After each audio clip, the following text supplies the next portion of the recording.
ඔබගේ ඇහෙන් වැටෙන කඳුළු සල්ලි නම් මිනිස්සු ඔබව මැරණකනුත් අඬවනවා. ඒකයි මිනිස්සුන්ගේ විදිහ. ඒ අසත්පුරුෂයන්ට අහු වෙන්න එපා. සත්පුරුෂයන් වහන්සේලා ඇසුරු කරන්න පුළුවන් තරම්. යථාර්ථයේ තේරුම් ගත්ත මේ ධහම දැනගත්ත අවබෝධයෙන් ධහම කතා කරන ආර්ය උත්තම පිරිස ඇසුරු කරන්න. එතකොට ඔබව ගොනාට අඳන්න බෑ කාටවත්. ඔබව අතකොළුවකට තියාගන්න බෑ කාටවත්.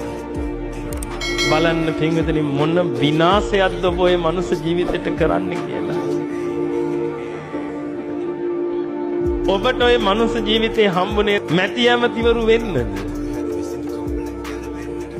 ලෝකේ ඉන්න මුදුන වෙන්නද?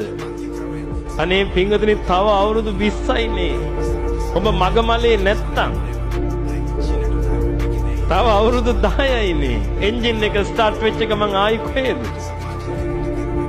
ආයි අන්ඩර්ග්‍රවුන්ඩ් එකේ ඉන්නේ. ආයි ඔබ කවද්ද එන්නේ?